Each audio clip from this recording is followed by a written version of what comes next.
Integration management data flows.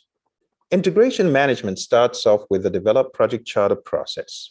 This gives the project charter, which goes into develop project management plan, and the project management plan then goes into manage project knowledge, close project or phase, perform integrated change control, and even monitor and control project work.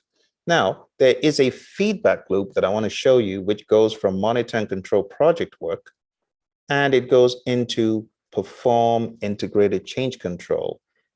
This is showing change requests going into perform integrated change control.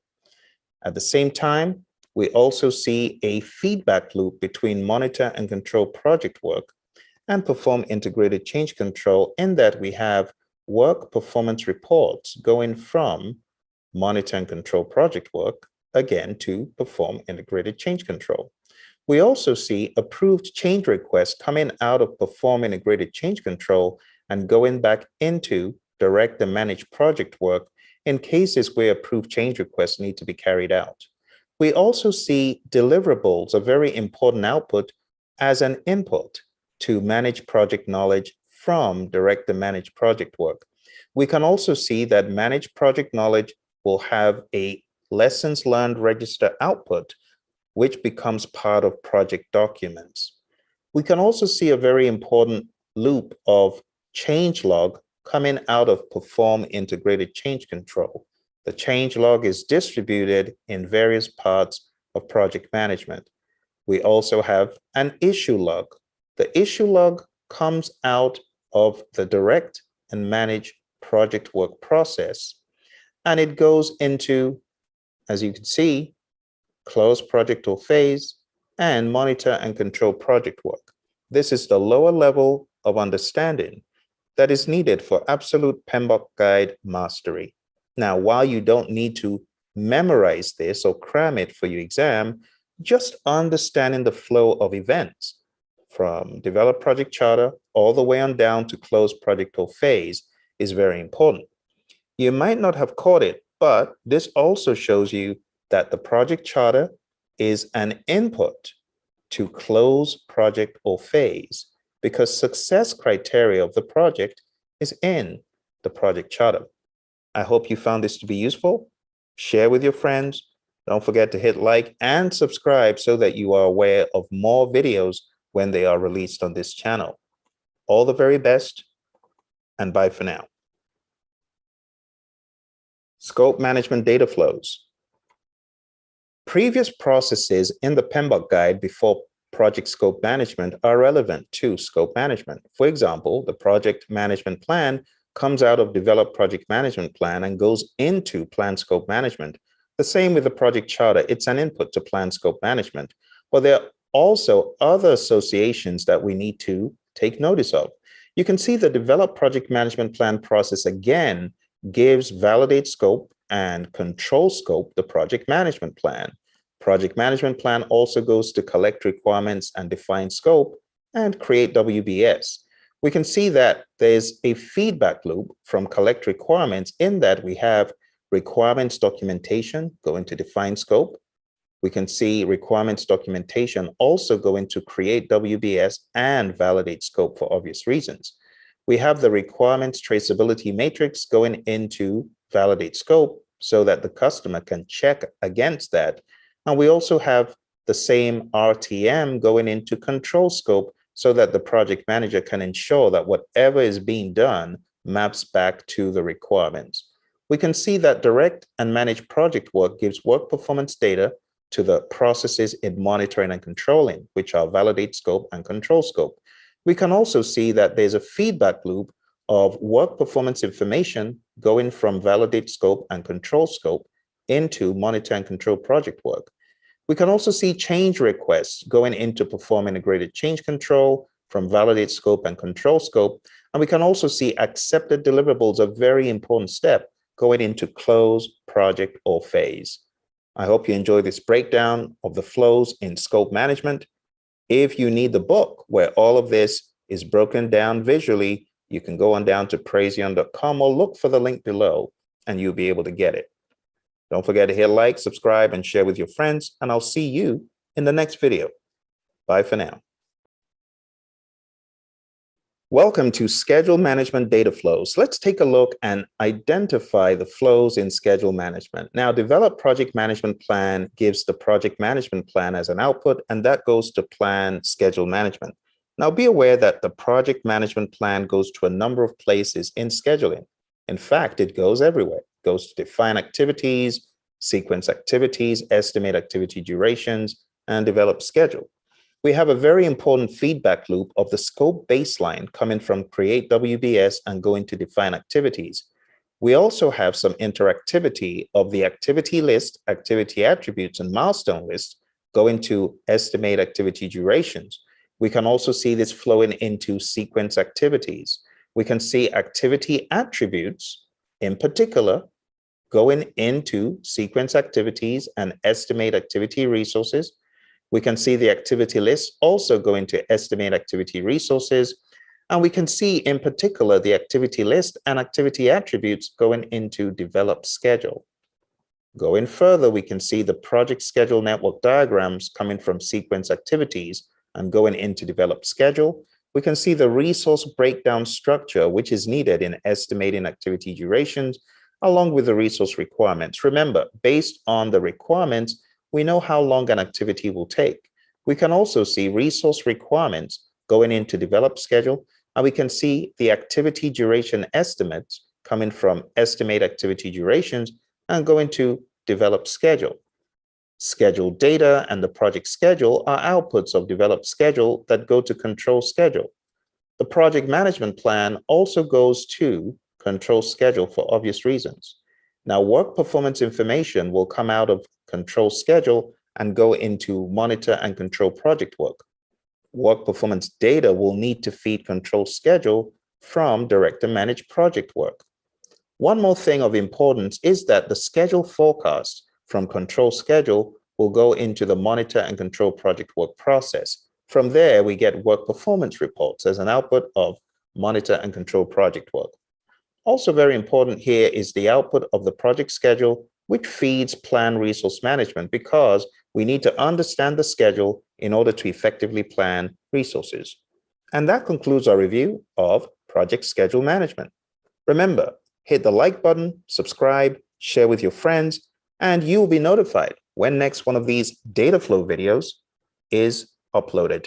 Thank you very much. All the very best on your exam, CAPM, PMP, or whatever you're working on. Bye for now. Cost management data flows. Cost management starts off with the interactivity between develop project management plan and plan cost management. The project management plan goes in here. Just remember, it's a feedback loop. So wherever you see project management plan going into a plan something management process, always remember, even if I don't show it in the video, you got to remember that there's a feedback loop of that subsidiary plan going back into develop project management plan. So just keep that in mind. The project management plan goes everywhere in this knowledge area. It goes to estimate costs and determine budget and control costs.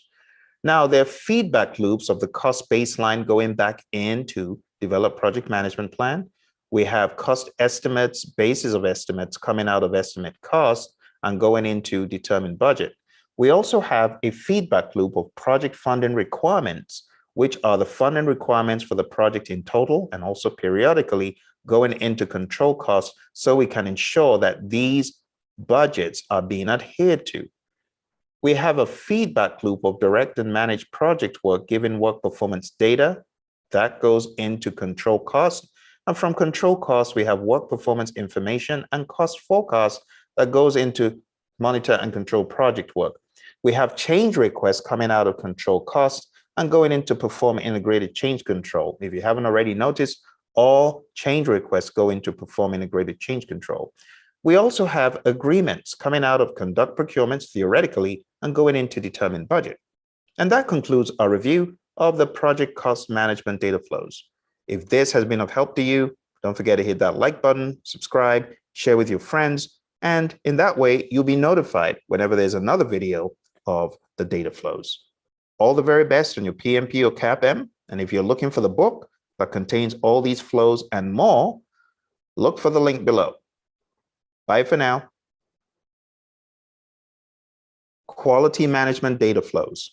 Quality management contains a lot of flows, and the very first flow shows you that as work is being done, we have managed quality, which is quality assurance happening in the background. Deliverables are passed into control quality for inspection, and there could be a change request if it is not perfect enough to go to the customer. That change request goes to the perform integrated change control process. It gets reviewed. If we get an approved change request, well, that approved change request goes back into the process to be redone in direct to manage project work and checked as part of control quality. So on the next cycle, the same story. However, when we get to control quality, we get a verified deliverable, and that goes to the customer for review. The customer, however, is not happy on this go around, so we have a change request going to perform integrated change control. Change control board approves a change request. We get an approved change request. And as good quality specialists, we want to take those quality control measurements from control quality and investigate in managed quality what went wrong. Why didn't we get the output of a deliverable that has been accepted? What went wrong in our process? Quality control measurements are used to validate and verify this. And of course, we have the approved change request going back in, as we saw in the first instance for redo. Finally, we have direct to manage project work, giving us a deliverable that's then verified and goes to the customer, and it's accepted.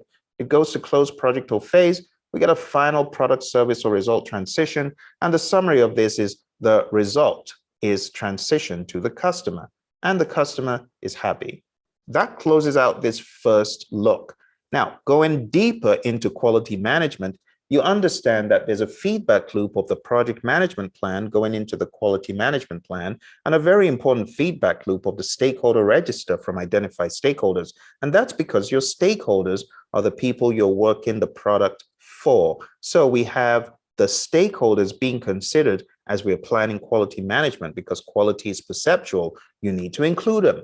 Also, we could have various risks in the aspect of quality. So we need our risk register so that we can identify if they are quality related risks as we're planning how to manage quality. Also, you could have quality oriented requirements, and therefore your requirements documentation and requirements traceability matrix is an input to plan quality management. Now we have quality metrics that come from plan quality management.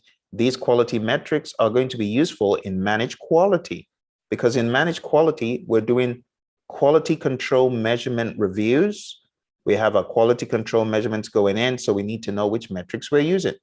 Also on the screen, you can see change requests going into perform integrated change control, and the project management plan, of course, going to control quality.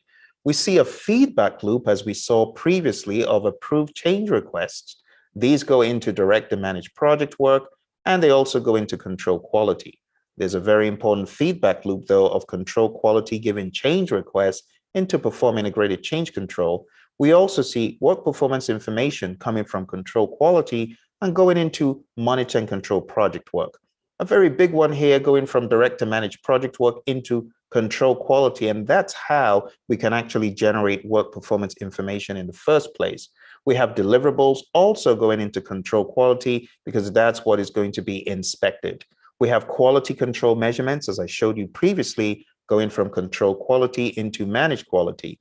We can also see a very important feedback loop of verified deliverables going to validate scope, and then accepted deliverables going into closed project or phase.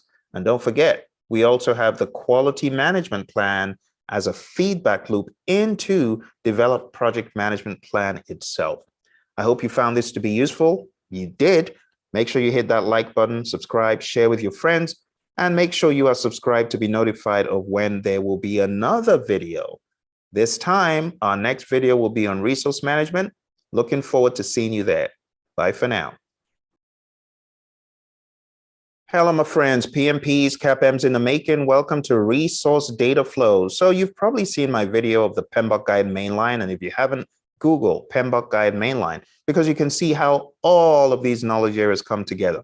But here I'm showing you the story piecemeal. So in resource management, it starts off with a relationship between develop project management plan and plan resource management. Plan resource management gives the subsidiary plan to develop project management plan. We get the project management plan as an output, and it goes to acquire resources. It actually goes back into plan resource management as well. It goes to manage team. It goes to develop team. It goes all over the place. But we have some interesting feedback loops. We have develop team giving change requests to PICC, and we have team performance assessments going from develop team into manage team. We also have these project team assignments. In other words, the team is assigned. That becomes an input to develop team, because now we know their assignments, we know how we can train, develop, mentor, and coach them, and we know their resource calendars to know when they are available. The project management plan also goes to control resources. We can see change requests coming from monitor and control project work and going into perform integrated change control, along with work performance reports. We can also see those work performance reports also going into manage team. It is important that as you are leading the team in this process, that you're taking a look at these work performance reports. We have project team assignments coming from acquire resources into manage team, because you want to lead the team based on your understanding of their project team assignments.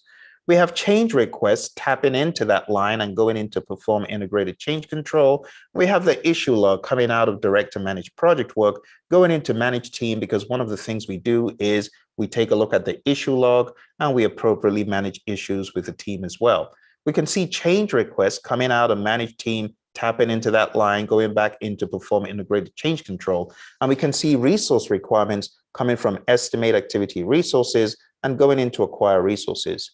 You can also see work performance information as usual, making an appearance, going into monitor and control project work after it gets work performance data. So this is a rather huge knowledge area. It has 6 processes, many feedback loops. The more you look at it, the more you should ask yourself, do I know why this is going in here? There are many other possibilities I do not show. It's not a be all end all, but it's just the beginning of you trying to get the process flows down so that you will do great on your exam. I hope you found this to be useful. Don't forget to hit that like button. Your buddy Phil, show him some love. And don't forget to share this with your friends and subscribe if you haven't. You should subscribe so that you'll be notified of when there's another video available. There are 2,400 videos on this channel so far. So make sure you are notified whenever a new one comes out so you can keep up. Thank you very much, and I look forward to seeing you in the next video. Bye for now. Welcome to Communication Data Flows, my friends. This is video number 7, I believe. We have risk, procurement, and stakeholder, and then we'll be done. Let's jump into communications. It starts off as usual with the interrelationship between develop project management plan and plan communications management. We can see that the project management plan goes to a lot of places. Now, we have identified stakeholders giving us our stakeholder register, because after all, who are we planning communications for? It's the stakeholder. We have that feedback loop of the communications management plan going back in to develop project management plan. I want to encourage you that if you have any specific questions about any of these data flows, you should ask questions. Moving ahead here, we can see feedback loops of the project management plan going into monitor communications and project communications coming out of managed communications and going into monitor communications for obvious reasons. These are emails, memos, and things such as that are needed to effectively monitor communications. We can also see the work performance information output going into monitor and control project work. We can see the project management plan as usual doing its thing, supplying everywhere, including managed communications. We can see this feedback loop of work performance reports coming from monitor and control project work, going into perform integrated change control, and we can see change requests coming from direct to manage project work, going into perform integrated change control. Same thing for monitor communications, change requests going in to PICC.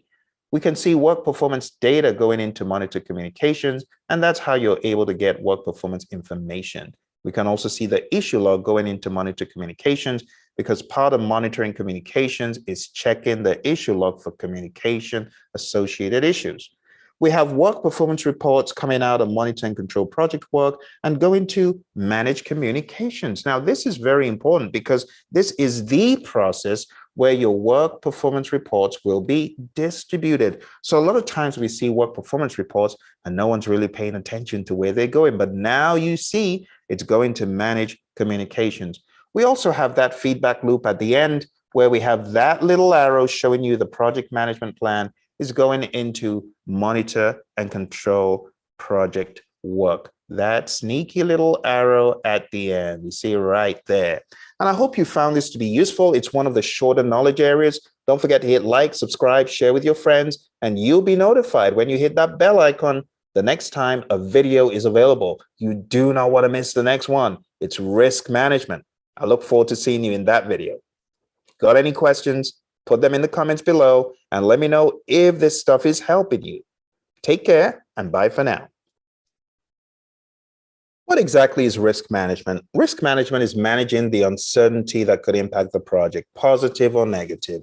So today it starts off as usual with the develop project management plan process, giving you the project management plan, but it shows feedback loops going into plan risk management and the project charter, which has the overall project risk going into plan risk management for obvious reasons.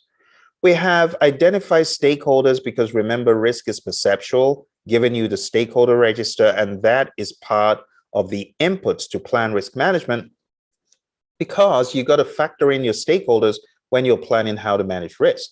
So we can see the project management plan go into a bunch of places, identify risk, perform qualitative risk analysis, perform quantitative risk analysis, monitor risks as well.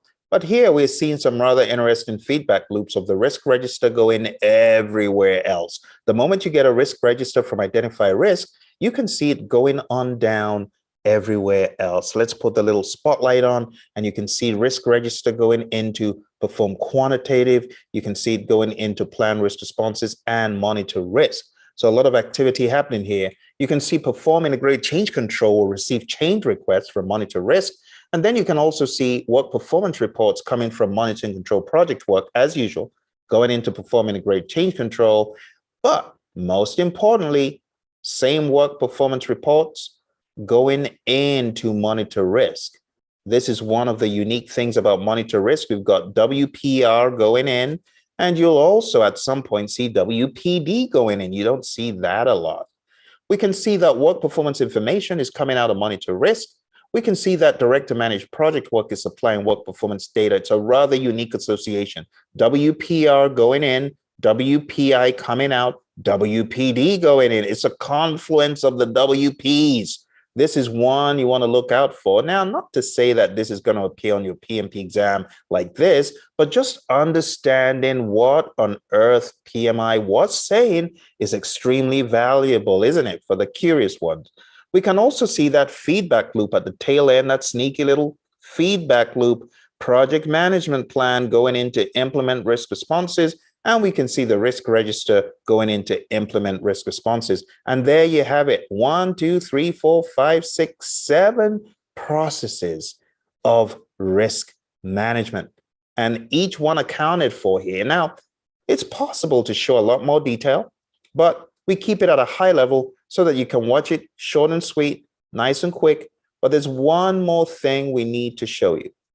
And that thing is the feedback loop that is hanging. The feedback loop that is hanging is showing you to complete the draw all the way from here. We have a feedback loop coming down, showing you that going back into the project management plan is an output from here. See that? And of course, you know what it is. It's the risk. Now, not that big. Come on now. That's a bit too big. I know you like risk, Phil. Risk management plan.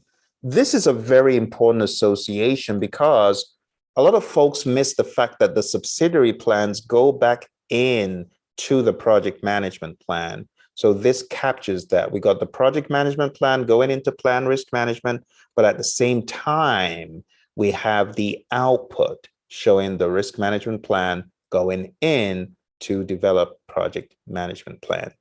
I hope you found this to be useful. Don't forget to hit like, subscribe, hit the bell icon so you'll be notified when there's another video coming out, and share with your friends. You take care, my friends. Bye for now.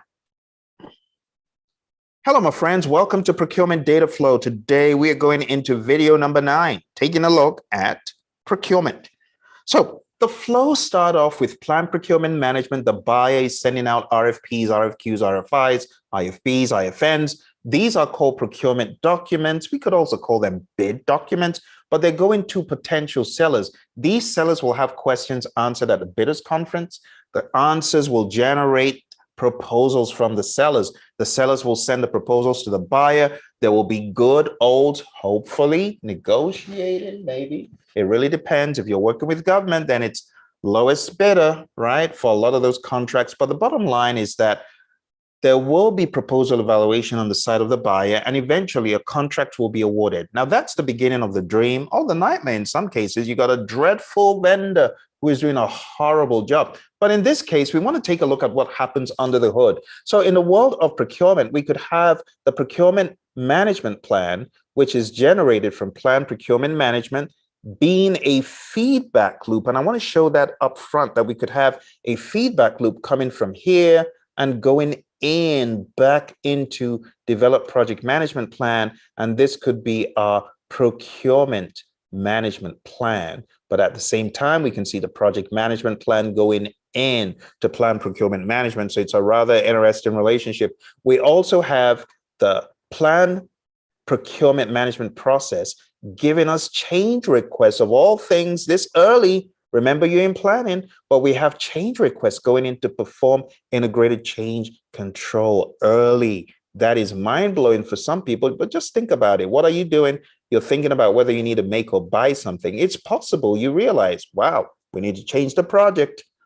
We need to cancel the project, or we need to add additional features. Oh my goodness, I didn't know that there was 3D printing available. That means we can do much more for cheap. So let's change our scope around a little bit. You get the idea. So based on what you find in the marketplace, you could have change requests. Moving on, we also have bid documents, procurement statement of work, ICE, source selection criteria, and make or buy decisions, all going into conduct procurements.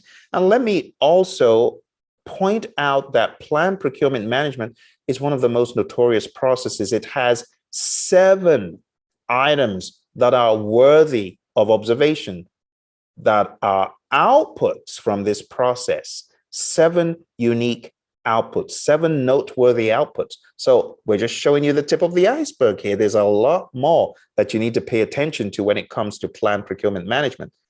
We call these procurement documentation, as you'll discover if you read the PMP Guide 6th edition. We have the feedback loop of agreements going into control procurements from conduct procurements where they're generated. We also have resource calendars coming from conduct procurements, and these are also an input to estimate activity resources. We have acquire resources giving us resource calendars and going into estimate activity resources. Isn't that unbelievable? A lot of times when we take a look at estimate activity resources, we don't see the resource calendars going in, but now you do. So something to bear in mind is that in the world of PMBOK, a lot of this stuff is happening in a cyclical manner or iterative manner over and over again. Next, we can see work performance information going into monitor and control project work. And from there, we get work performance reports. We can also see change requests coming out of monitor and control project work and going into perform integrated change control. I did say that wrong. Change requests and work performance reports are going in to perform integrated change control. We can also see the feedback loop, of course, from direct to managed project work, giving work performance data going into control procurement. And we can see that green line giving approved change requests going into control procurements, because there could be rework that the vendor needs to carry out. We can see change requests going into perform integrated change control and approved change requests going into direct to managed project work, as we've seen in other data flows. We can also see change requests coming out of direct to managed project work and again going into perform integrated change control. So if you see the confluence of things going into this process, quite a lot of activity, but keep your eye on the reds: plan procurement management, conduct procurements, and control procurements.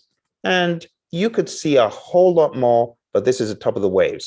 I hope you found this to be helpful. Don't forget to like, subscribe, share with your friends, hit the bell icon so you'll be notified when the last video comes out. And this is the beginning. We have 2,400 videos on this channel. Make sure you search. If you're ever stuck and looking for anything in project management, always put in the search Praizion scope, Praizion schedule, Praizion risk, so on and so forth. Thank you very much, my friends. I'll see you in the next video.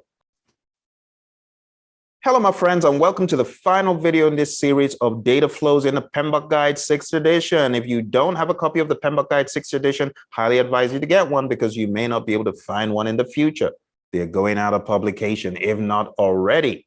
It's the dreaded 7th that will replace this. Now, to be quite honest, the 6th edition is brilliant because the depth of information, the networks of the myriads of ITTOs is just awesome. In this one, we're going to take a look at stakeholder management. And as usual, it starts off with a project charter going in to identify stakeholders. Very importantly is the interrelationship of the stakeholder register going in to plan stakeholder engagement, the stakeholder engagement plan feeding back into develop project management plan, and of course, the project management plan feeding into planned stakeholder engagement. This you have seen in other knowledge areas. Now, it's very important to understand blanket statements. The develop project management plan process gives you the project management plan that goes to every single process except develop project charter and develop project management plan itself. All of the other processes use the project charter. Now, this is not exam brownie points, but it's just something to understand to keep your head straight as you read the PMBOK guide.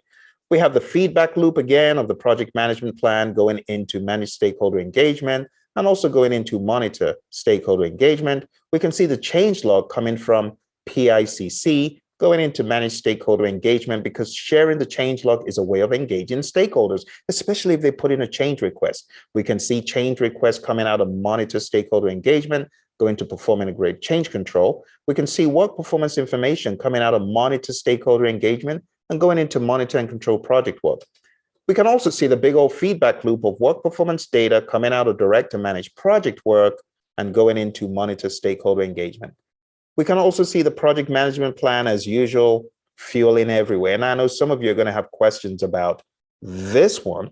You're going to ask the question, how come we have a project management plan going into an initiating process? Well, if you read the PMBOK guide, the PMI will tell you that on the first go round, this does not happen. But subsequently in the project, as you now have a project management plan, it could capture ways that you could better do this process. And I know many of you haven't seen that, but go on down to 13.1, read the minutia, and it will make a lot more sense to you. And that, my friends, is the very short summary of the data flows. And it concludes number 10. We have one more where we'll take a look at the main line. We'll put a lot of information together and you'll see the main line again. If you haven't subscribed to this channel, hit that subscribe button. Make sure you hit the like button because your buddy Phil will be inspired to make more videos. And don't forget to share with your friends to make the world a happier PMP place. Talk to you in the next and final video. Bye for now. Hello, my friends. It's your buddy Phil, project management trainer and coach. We're taking a look at the final videos. The final video in a series, my friends. We've gone through everything from integration all the way on down to stakeholder. It's the final one. We're taking a look at how things flow from the project charter into identify stakeholders. We call this the main line. The project charter goes into develop project management plan. And guess what? The project management plan goes everywhere. But you already knew it, except two. It doesn't go to develop project charter and it doesn't go to develop project management plan itself. But we see the project management plan fueling direct and manage project work. We also see the project management plan going into monitor and control project work and control quality. But there's a very important piece of this that I want to zoom in on. Let's zoom into how deliverables comes from direct to manage project work, because without your deliverable, you will not get to the end of your project. Your customer will keep waiting for the output. So while it isn't all about output, output is still important. Without the output, you haven't met the contractual obligations. So one of the things the lady on the conveyor belt is doing, that's right, let's zoom in, that's a lady on the conveyor belt. She's checking to make sure this deliverable is fit for use. Now, along the way, she'll get work performance information, which will be fueled back into monitor and control project work. But very importantly, we get verified deliverable, which means the deliverable has been found to be fit for use and ready to go to the customer in validate scope. Now we can see change requests going to perform integrated change control, and we can see work performance reports going in there as well. Moving along, we've got this big old green line going from direct to manage project work to all non-integration monitoring and controlling processes. That's the mystery about WPD you see in the PMBOK guide. We can also see the project management plan going into closed project or phase, but keep your eye on this. Let's turn that torchlight on. Let's put on the spotlight. And now you can see from accepted deliverables going into closed project or phase, we have a final transition to the customer. And then you can also see WPI going into monitor and control project work. That's why this is called the main line. It shows you main stuff so that you don't sweat the small stuff. You can also see deliverables going into manage project knowledge, and of course, the project management plan going into manage project knowledge. And my friends, before we conclude this, let's talk about the spurious WPD-WPI-WPR. Well, did you observe that D comes before I comes before R in the alphabet? It's easy to know which one comes first. It's data. What comes next? It's information. What comes last? It's reports. This is how it happens. Direct to manage project work gives work performance data that goes into validate scope, control schedule, control costs, control quality, control resources, monitor communications, monitor risk, control procurement, and monitor stakeholder engagement. All of those, every single one of those monitoring and controlling processes outside of integration will give you work performance information. And that will go to monitor and control project work. And from there, you will get work performance reports, and those will go into perform integrated change control, manage team, manage communications, and monitor risk. I often joke this is 3 M's and a P. Manage, monitor, perform. And that, my friends, is the end of your data flow workout. I hope you enjoyed it. I hope you found it to be useful. Always take a pen and paper, write it down, follow along, because you will learn a ton and you'll retain a ton as well. All right. So thank you very much. Again, if you haven't subscribed to the channel, hit the subscribe button. Don't forget to like, share with your friends, hit the bell icon, because you bet there's going to be another video and another video and another video. All right. I hope you enjoyed it. It's called Project Data Flow Drive with your buddy Phil. Look forward to seeing you. If you haven't subscribed to my free podcast, you need to go on down to pmradio.org. It's absolutely free. And every week I bring you the latest and greatest in the world of the PMP. At least I try to every week. So go on down, check out the 170 plus episodes that are already up there. And I look forward to seeing you, talking to you soon. Take care and bye for now.